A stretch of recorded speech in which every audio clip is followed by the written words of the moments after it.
Sir మీకు ప్రతిపక్ష హోదా అంశానికి సంబంధించి పవన్ కళ్యాణ్ గారు ఒక కామెంట్ చేశారు. వైఎస్ఆర్ కాంగ్రెస్ పార్టీకి వచ్చినటువంటి ఓట్ల శాతాన్ని, సీట్ల శాతాన్ని బట్టి చూస్తే జర్మనీలో అయితేనే వస్తుంది, ఇక్కడ రాదు, ఇక్కడ ఈ 5 ఏళ్ళు రావడం కష్టం అని ఒక విమర్శ చేశారు సార్. ఆ మనిషి కార్పొరేటర్కి ఎక్కువ, ఎమ్మెల్యేకి తక్కువ.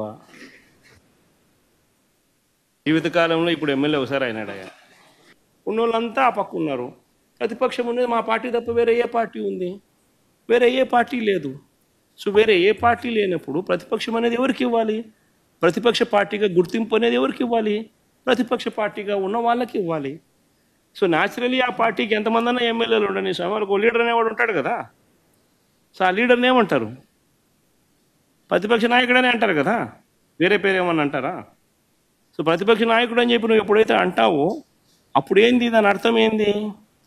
లీడర్ ఆఫ్ ది హౌస్కి ఎంతసేపు మైక్ ఇవ్వాలనో అంతేసేపు దాని తర్వాత స్థానంలో ప్రతిపక్ష పార్టీ నాయకుడికి ఇవ్వాలి. ఎందుకు ఇవ్వాలి? ఇవన్నీ చెప్తాడు కాబట్టి. ఇవన్నీ అవతల ప్రతిపక్ష పార్టీ చెప్పినప్పుడు నువ్వు రిపేర్ చేసుకోవాలి కాబట్టి.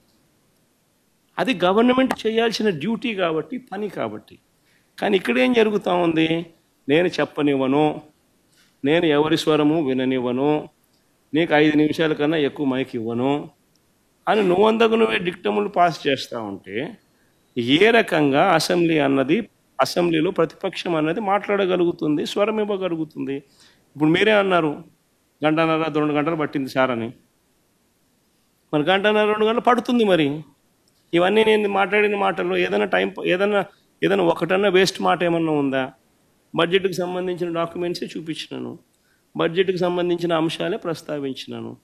మరి టైం పడుతుంది. మరి ఇంక పట్టుకోకున్నట్టుంటుంది చెప్పు. మరి వినాలా? అవతలోనికి మైక్ ఇస్తేనే కదా నువ్వు అవతలోడు చెప్పగలుగుతాడు. జగన్మోహన్ రెడ్డి గారు బాగా ఫ్రస్ట్రేషన్లో ఉన్నారని నాకు అర్థమైంది. అధికారంలో ఉన్నప్పుడు దౌర్జన్యాలు, ఇంకో పక్కన అవినీతి అడ్డగోలుగా వ్యవహరించారు. ప్రతిపక్షానికి వచ్చిన తర్వాత ఈరోజు నీతులు విలువల గురించి మాట్లాడుతూ నిజంగానే చాలా చాలా ఆశ్చర్యంగా ఉంది. జగన్మోహన్ రెడ్డి గారిలో మేమందరం కోరుకునేది ఏంటంటే ఒక ముఖ్యమంత్రిగా పనిచేసిన వ్యక్తి ఉందాతనంగా మాట్లాడతారు, వాస్తవాల దగ్గరగా మాట్లాడతారు, ఒక వ్యక్తిని కించపరిచే విధంగా కించపరచుకునే విధంగా మాట్లాడతారని అనుకున్నాం. కానీ ఇదంతా చూసిన తర్వాత ఇందులో ఆయనకి ఏమీ లేవు, ఏది రాదని నాకు అర్థమైంది. అధికారంలో ఉన్నప్పుడు ప్రజల్ని కలవలేదు, ప్రతిపక్షానికి వచ్చిన తర్వాత హౌస్కి రారు.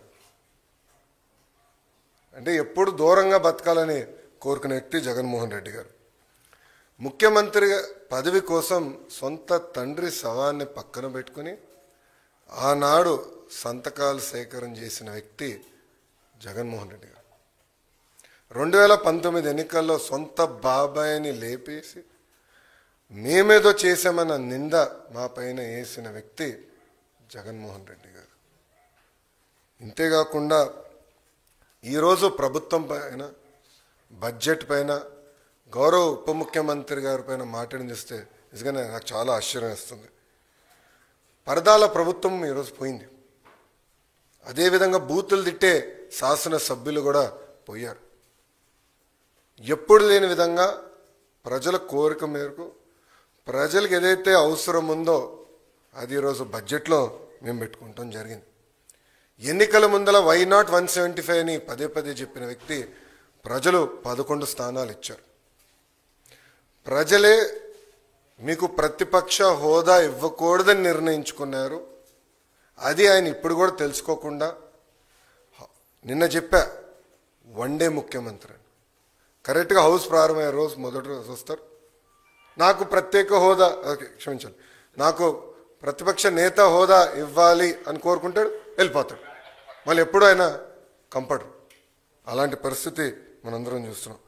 ఇప్పుడు ఆయన ఆలోచించాలి, ఎందుకు 11 స్థానాలు ప్రజలు ఆయనకి ఇచ్చారు. ఆయన ఆలోచించాలి, ఎందుకు సొంత తల్లి, చెల్లి, కార్యకర్తలు, నాయకులు ఆయన నమ్మట్లేదని. మొన్న బ్యాలెట్ ద్వారా దాదాపు 67% ఓట్లు కూటమి అభ్యర్థులు ఆల్పాటి రాజేంద్ర ప్రసాద్ గారు, ఇంకొక పక్కన రాజశేఖర్ గారు ఓట్లు సాధించారు. నేను చెప్పా, ఈవీఎం అయినా బ్యాలెట్ అయినా గెలుపు కూటమి ప్రభుత్వం. అలాంటిది ఈరోజు గౌరవ ఉప ముఖ్యమంత్రి గారిని కించపరిచే విధంగా ఆయన మాట్లాడారు. ఆయన మాజీ ముఖ్యమంత్రి జగన్మోహన్ రెడ్డి గారు ఒకసారి ఆలోచించారు. మొన్న ఎన్నికల్లో ఆయనకు వచ్చిన మెజారిటీ ఎంత, గౌరవ ఉప ముఖ్యమంత్రి గారికి వచ్చిన మెజారిటీ ఎంత? మొన్న జరిగిన ఎన్నికల్లో వైకాపాకి ఎన్ని సీట్లు వచ్చినాయి, జనసేన పార్టీకి ఎన్ని సీట్లు వచ్చినాయో ఆయన ఒకసారి ఆలోచించాలి. అంతేగాని నోరుంది కనుక ఇప్పుడు కూడా నేను అనుకుందే రైటు, అధికారంలో ఉన్న వాళ్ళని నేను కించపరిచే విధంగా మాట్లాడతాను, ఎగతాళి చేస్తూ ఉంటాం, నిజంగానే చాలా చాలా బాధాకరం. ఈరోజు రాష్ట్రంలో మీరు చూస్తే ఎప్పుడు లేని విధంగా మన అభివృద్ధి కార్యక్రమాలు మనం ప్రారంభించుకున్నాం. ఎప్పుడు రాని విధంగా ఈరోజు పెద్ద ఎత్తున ఆంధ్ర రాష్ట్రానికి పెట్టుబడులు వస్తున్నాయి.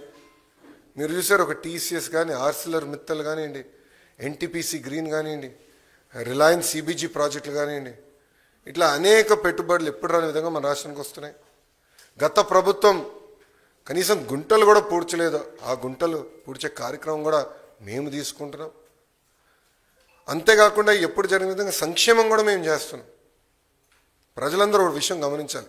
2014లో పెన్షన్ 200 రూపాయలు, చాలని పెన్షన్ని 2000 రూపాయలు మేము చేసాం. 5 సంవత్సరాలు 2000 చేసాం. గత ప్రభుత్వం 1000 రూపాయలు పెంచేదానికి 5 సంవత్సరాలు తీసుకుంటే మొదటి నెలలో మేము అదే పెన్షన్ ఇంకో 1000 రూపాయలు మేము పెంచాం. వికలాంగులకి 6000 రూపాయలు ఇస్తున్నాం. బెడ్కి పరిమితమైన వాళ్ళకి నెలకి 15,000 రూపాయలు ఈరోజు కూటమి ప్రభుత్వం అందజేస్తుంది. ఇంకో పక్కన అన్న క్యాంటీన్, గత ప్రభుత్వం అన్న క్యాంటీన్ మూసేస్తే మన ప్రభుత్వం ఏర్పడిందంటే 198 అన్న క్యాంటీన్లు తిరిగి ప్రారంభించాం. ఎవ్వరు ఊహించిన విధంగా 1 కోటి గ్యాస్ సిలిండర్లు ఈరోజు కూటమి ప్రభుత్వం ఉచితంగా అందజేసింది. ఇంకా ఇసుక కూడా మీరు చూశారు, కేవలం లోడింగ్ ఛార్జీలు, ట్రాన్స్పోర్టేషన్ ఛార్జీలు తప్ప ఇసుకను కూడా మనం ఫ్రీ చేసాం. ఇంకా మిడ్ డే మీల్లో కానివ్వండి, సంక్షేమ హాస్టల్స్లో కానివ్వండి, ఈరోజు ఫైన్ రైస్ కూడా మన ప్రభుత్వం అమలు చేయబోతుంది. ఇంకా మే నెలలో తల్లికి వందనం కార్యక్రమం కానివ్వండి, అన్నదాత సుఖీభావ కార్యక్రమం కూడా అమలు చేయబోతున్నాం. 5 సంవత్సరాలు వాళ్ళు ఒక్క డిఎస్సి వేయలేదండి. అసలు డిఎస్సి పైన మాట్లాడే అర్హత మీకు ఎవరిచ్చారండి?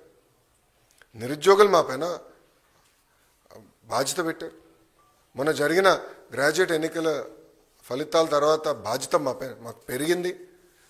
అందుకే మేము చాలా స్పష్టంగా చెప్పా, 1 మ్యాన్ కమిషన్ రిపోర్ట్ వచ్చిన వెంటనే డిఎస్సి ప్రక్రియ ప్రారంభిస్తాం. ఇప్పటికీ టెట్ పూర్తి చేశామని చెప్పి అది కూడా ఈ నెలలోనే చేస్తాను కూడా నేను నిరుద్యోగులకు హామీ ఇచ్చాను.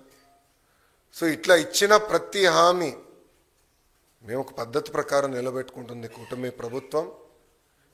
ఇప్పుడన్నా జగన్మోహన్ రెడ్డి గారు వాస్తవాలు తెలుసుకుని ఎందుకు ఆయనకు 11 సీట్లు వచ్చినాయి, కార్యకర్తల దగ్గరికి వెళ్ళి గతంలో ఆయన చేసిన తప్పులు తెలుసుకుంటే బాగుంటుందని ఈ సభాముఖం ఆయన తెలుపుకుంటూ, దయచేసి గౌరవ ఉప ముఖ్యమంత్రి గారి గురించి కానివ్వండి, గౌరవ ముఖ్యమంత్రి గారి గురించి ఆలోచించి మాట్లాడమని నేను కోరుతున్నాను. ఈరోజు ప్రజలు వాళ్ళని గెలిపించారు. ఎవరికి రాని మెజారిటీలతో వాళ్ళు గెలిచి ఒక ముఖ్యమంత్రిగా ఉప ముఖ్యమంత్రిగా ఉన్నారు. వాళ్ళని కించపరిచే విధంగా మటుకు మాడితే మేము సహించాం. చాలా ఫర్మ్గా మేము కూడా మాడతాం. మిమ్మల్ని వదిలిపెట్టే ప్రసక్తే ఉండదు. గౌరవం అనేది ఇచ్చిపుచ్చుకోవాలి తప్ప ఏదంటే అది వాగితే మటుకు ప్రభుత్వం ఇక్కడ ఏదో కూర్చుని మేము వింటామనుకుంటే చాలా పొరపాటు పడతారని ఆయన కూడా తెలియజేస్తూ, ఇప్పుడు మీడియా మిత్రులకి అయిన ప్రశ్నలు ఉంటే దానికి సమాధానం చెప్పేదానికి నేను సిద్ధంగా ఉన్నాను.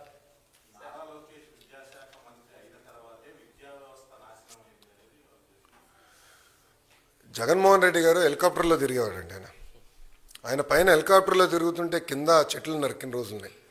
ఆయన హెలికాప్టర్లో తిరుగుతుంటే కింద ట్రాఫిక్ ఆపేసిన రోజులు కూడా ప్రజలు చూశారు. అందుకే వాస్తవాలు ఏం తెలీదు. గత ప్రభుత్వం 5 సంవత్సరాలు 12 లక్షల మంది పిల్లలు ప్రభుత్వ పాఠశాలకు దూరం అయ్యారు. ఎందుకు అయ్యారో ఆయన సమాధానం చెప్పమనండి. ఐబీ స్కూల్ ఆయన పెట్టలేదు. ఐబీ వాళ్ళ దగ్గర ఒక రిపోర్ట్ తీసుకునేదానికి 5 కోట్ల రూపాయలు ప్రభుత్వం వృధా చేసింది. టోఫెల్ ఎక్కడ సక్రమంగా అమలు చేయలేదు. సిబిఎస్ఈ స్కూల్స్ తీసుకురాలేదు. సిబిఎస్ఈ ఎగ్జామ్కి మన పిల్లలు పంపిద్దాం అన్నారు. నేను మాక్ టెస్ట్ పెట్టా. నేను కూడా సిబిఎస్ఈ స్టూడెంట్. Mock test